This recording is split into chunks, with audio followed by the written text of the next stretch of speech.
আজকে আমার আম্মুর কিচেনে চলছে মতি পোলাও রান্না। চিকেন মতি পোলাও।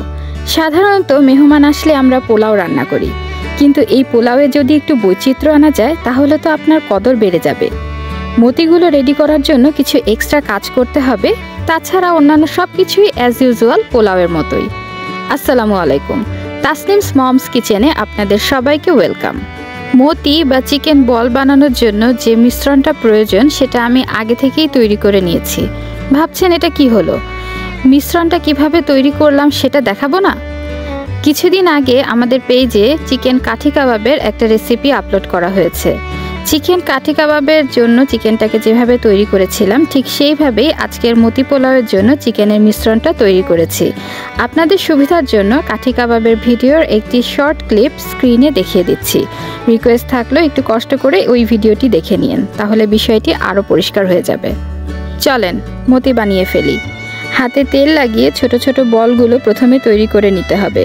বলে রাখি, এখানে একটা চিকেন ব্রেস্টের হাফ অংশ নেওয়া হয়েছে। এটা দিয়ে যতগুলো মতি হবে তা দিয়ে 4 জনকে খুব ভালোভাবে এন্টারটেইন করা যাবে।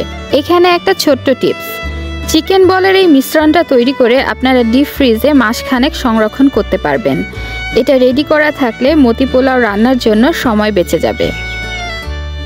এবার ফ্রাই প্যানে তেল গরম করে মতিগুলোকে ছেড়ে এপিটোপিট করে হালকা জালে ভেজে নিতে হবে। একবারে বেশি না দিয়ে অল্প অল্প করে বলগুলো ভেজে নিতে হবে। অনেকে ডুবো তেলে ভাজে, আমি অল্প তেলে ভেজে নিয়েছি। খেয়াল রাখতে হবে যেন মতিগুলো পুড়ে না যায়, সেজন্য বারবার নেড়েচেড়ে উল্টে পাল্টে ভেজে নিতে হবে। ভাজা শেষ হলে পরের স্টেপে চলে যাব। এবার চিকেন বলগুলোর জন্য গ্রেভিটা রেডি করে নিব। যে তেলে আমি চিকেন বলগুলো ভেজেছি ওই তেলেই আমি রান্না করব। প্রথমে দিলাম 1 বাটি পেঁয়াজ। এখানে মাঝারি সাইজের 3টা পেঁয়াজ কুচানো আছে। পেঁয়াজটাকে একটু নেড়ে চেড়ে ভেজে নিব, বাদামি হওয়া পর্যন্ত ভাজবো। এবার এখান থেকে কিছু পেঁয়াজ তুলে রাখবো গার্নিশের জন্য। এরপরে দিয়ে দিব গরম মশলা। এখানে 2-3টা দারচিনি, 3টা ছোট এলাচ, একটা বড় এলাচ, কয়েকটা লবঙ্গ, 5-6টা গোলমরিচ, 3-4টা কাবাব চিনি, আর আছে হাফ চা চামচ শাহি জিরা। এই সব কিছু পেঁয়াজের মধ্যে ছেড়ে দিয়ে হালকা করে ভেজে নিব।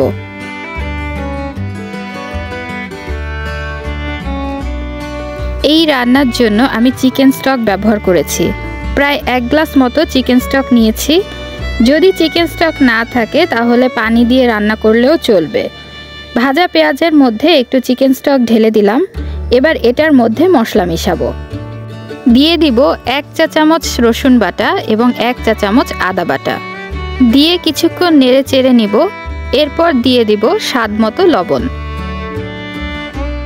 এরপর অ্যাড করব ছোট ছোট কিউব করে কেটে রাখা গাজর। গাজরটা একটু নেড়ে চেড়ে মশলার সাথে মিশিয়ে নিয়ে দিয়ে দিব হাফ কাপ দুধ। দুধ দেওয়ার পরে এটাকে সুন্দর করে জাল করে নিতে হবে।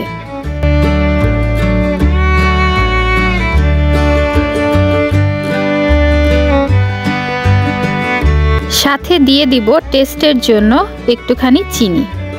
এবার একটু কষিয়ে নিয়ে মতিগুলো ছেড়ে দিব। এবার নেড়ে চেড়ে ঢেকে দিব।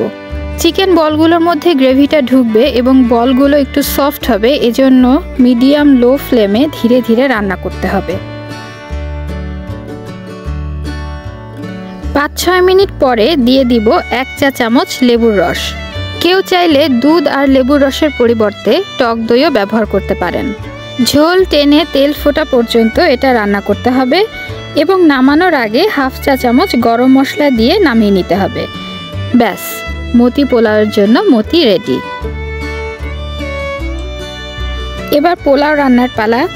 এখানে 200 গ্রাম পোলাওর চাল নিয়েছি। আগে থেকে ধুয়ে পানি ঝরা দিয়ে নিয়েছি। বাকি রান্নাটা আমি রাইস কুকারে করব। মতি সহ গ্রেভির মধ্যে চালগুলো দিয়ে যতটুকু চাল তার ডাবল পানি দিয়ে রাইস কুকারে বসিয়ে দিব। এই পর্যায়ে টেস্টের জন্য কয়েকটা কিশমিশ দিয়ে দিব আর দিব কয়েকটা কাঁচা ঝাল। চালের জন্য দিয়ে দিব এক্সট্রা লবণ। এটা চাল অনুযায়ী পরিমাণ মতো দিয়ে দিব। এবার নেড়ে চেড়ে ঢাকনি দিয়ে রান্না হওয়া পর্যন্ত অপেক্ষা করব। মাঝে একবার নেড়ে দিব। মশলা এবং চিকেন বল নিচে চলে যায়, এটা পোলাওয়ের সাথে যাতে ভালোভাবে মিশে যায় সেজন্য নেড়ে দিতে হবে।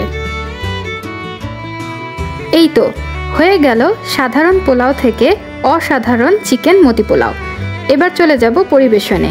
যে পেঁয়াজ ভাজাগুলো আমরা আগে তুলে রেখেছিলাম সেগুলো দিয়েই পোলাওটাকে আমরা গার্নিশ করে নিব। আজকের ভিডিওটি কেমন লাগলো তা কিন্তু কমেন্টে জানাতে ভুলবেন না। আর যদি আমাদের পেজে নতুন হয়ে থাকেন তাহলে ফলো দিয়ে আমাদের সাথেই থাকুন। আপনাদের একটুখানি সাপোর্ট আমাদের অনেক উৎসাহ দেয়। আল্লাহ হাফেজ সবাইকে।